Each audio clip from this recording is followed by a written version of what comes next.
Welcome to a new daily top Askreddit video. Today's topic: what's your scariest camping experience? Went camping in deep Appalachia in a tent. Woke up to a weird feeling that I was laying on something. Then I felt it move. A snake had made its way under my tent and I think it was trying to get warm as it stopped moving right under where my back was. After me moving a bit, it finally went on its merry way. I'll never forget how it felt moving underneath me. Long homie just wanted to cuddle.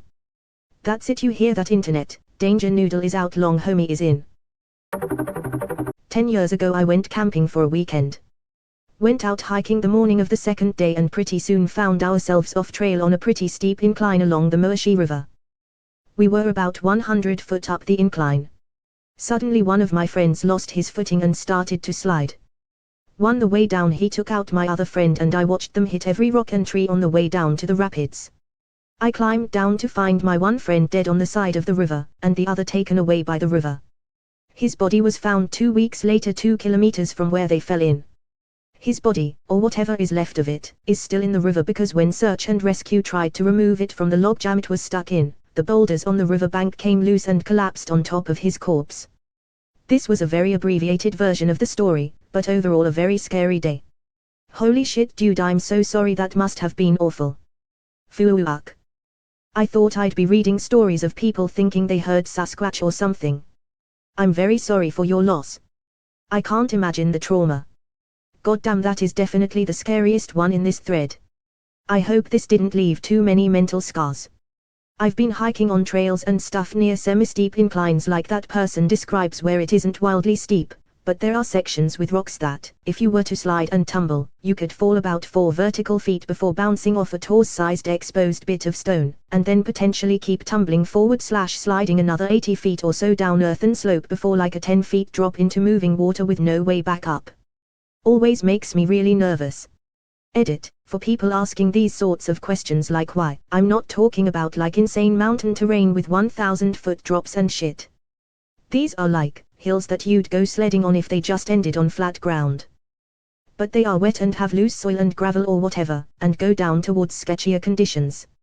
Like even just a ravine off the side of an average country road that you'd be perfectly happy to go cruising around in your car at 50+ miles per hour mere feet from the edge with no guardrail. I was camping once up in Michigan, in a pretty secluded spot with distinct individual campsites. It was in the fall, so dead leaves were all over the ground. When we were settling into sleep, we started to hear these slow, consistent footsteps on the leaves. They'd walk around the campsite, circle our tent, just walk all around without any clear goal and without stopping. Obviously we assumed it was some kind of animal, but when we rushed out with a light there was nothing, I mean no sound, no trace of anything. Once we were back in the tent, these footsteps immediately started up again, and they didn't come from far away, they started up right next to our tent. We repeated this whole rigmarole probably 3 more times, because of how distinct and close and creepy those footsteps were, and we never caught even a glimpse of what was walking around. The next morning we were sitting by the fire and started hearing the steps again, only to look down and realize it was the sound of multiple small frogs hopping around the campsite. This one made me chuckle aloud. It makes it funnier imagining the frogs stopping their trek just to look at the monster abruptly emerging from an even bigger, moving monster. That ending got rid of all the second-hand anxiety this post has given me. I was pretty young, went camping with my dad in Alabama. It's late at night, the embers of the fire are dying down, we're about to go to sleep, when we hear what I can only describe as a bone-chilling moan in the woods. We looked at each other and decided it was trees rubbing together, but then it happened 2 more times. My dad grabbed the flashlight and I walked behind him with a big stick, determined I would save him if something went wrong. Eventually we discover a woman lying on the ground, not far from our campsite. She was on a hill, with her head facing down, feet uphill, continuing to moan. Turns out she had so much to drink that she could hardly talk, but she was also camping out in these woods with her boyfriend. They had a big fight and he drove away, leaving her alone in the forest. She had seen our fire dying and wanted to give us the rest of her firewood before she left too, but had tripped and was too drunk to get up. We got her back to her campsite, and made sure she wasn't driving anywhere that night. I'll never forget that moaning sound though. He left his drunk girlfriend in the woods. Fuck that guy. I hope he's an ex by now. Everything sounds creepier in the woods, especially in the darkness. The acoustics are amazing. Especially hearing a fox screaming in the night as a child at your grandparents' farm and not having heard a fox before. Thought our tent was being attacked by 3 bears. Turns out someone's dogs just got loose and the light outside made them look gigantic. Similar thing happened to me. We hear sounds of things getting torn apart, digging, crunching, etc. Huge shadow across the tent. Sounds of another animal ripping something apart in the opposite direction. We cautiously opened the tent windows to reveal squirrels. They were digging around in our firewood and tearing apart our paper kindling. We used to have a pop-up tent trailer with a fiberglass roof. One very early morning we were woken by what we thought was the devil and a band of demos screeching and clawing at the roof of the trailer. Turns out it was a bunch of seagulls fighting over what I found out was a hot dog bun one of the kids tossed up there before we went to bed. Between me yelling, my wife screaming, the kids crying and the seagulls squawking, I'm pretty sure the whole campground was woken up before we figured out what was going on. Camping in the Scariest with Maasai tribe men as guards. Sitting around the fire when suddenly the Maasai looks out into the pitch blackness, turns the flashlight on illuminating the eyes of a lion 40 yards out. Just staring at us. I never heard a thing. Did it eat you? Yes. It's the lion posting this comment. Once at the zoo I was walking past the back wall of the lion enclosure, bamboo screened the fences on that side. The lions were roaring over something, and I swear to God every hair on my body stood on end. It was creepy as fuck. And that was in broad daylight at the zoo, for crying out loud. Lions in the darkness on the Scariest would definitely have my brain telling me to go into the car.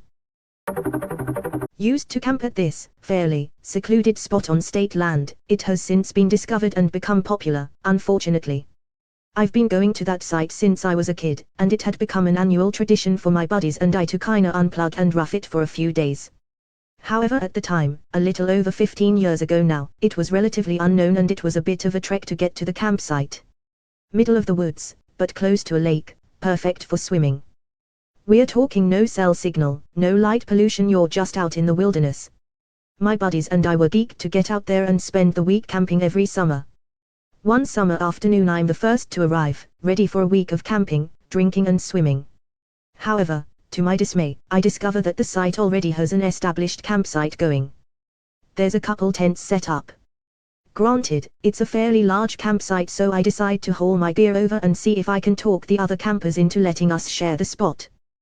Who knows, they might be cool and maybe it'll be one big party. I come up to the site, and there's no people. The tents are empty. There was evidence of a campfire, so I know there were people here not too long ago.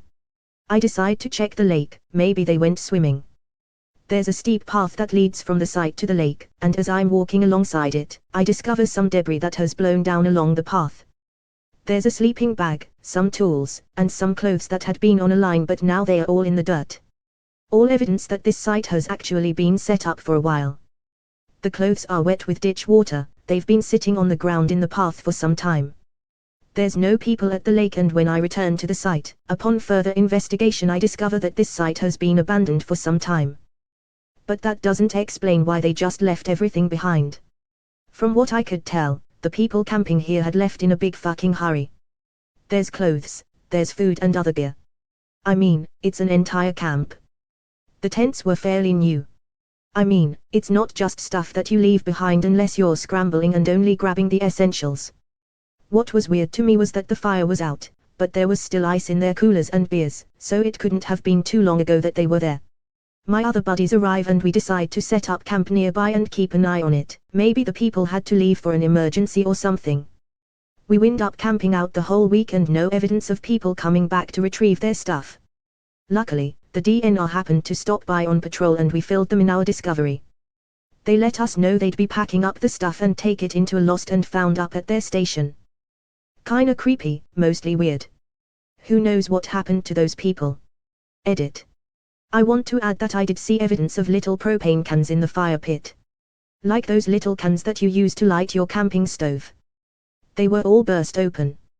We hypothesized that the campers were partying and tossed the canisters into the fire like drunk idiots, and one of them burst open, somebody got hurt, and they had to leave in a hurry. My best guess is someone had an injury and they GTFO quick. Or some city people seeing a bear or something and panicked.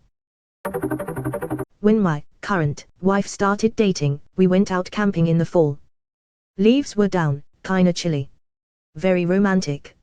In the middle of the night, we heard what we assumed was a two-legged creature near our car. Being the man I was, I got the boots on and was headed out. Wife, girlfriend, hands me this shitty little pocket knife.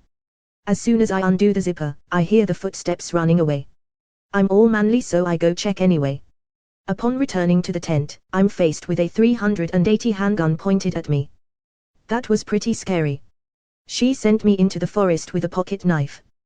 Didn't want me to know she had a gun, so it wasn't weird. Ha ha, you were bait. I literally was. She said later, the first one to leave the tent gets killed.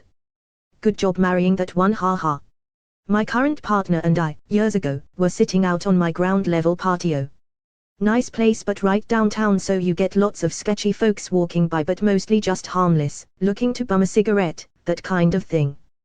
One time this guy comes by, extremely tweaked, and starts getting super aggressive. My partner kinda leans away and holds her wine glass away from the guy while I'm trying to de-escalate. Anyway, dude eventually leaves and I laugh, haha, were you worried he was gonna swipe your wine? And she goes, no, I was getting ready to smash the glass in case I needed a weapon. LMAO. What a keeper. Resident Evil 7, the camping experience. So anyways, I start blasting.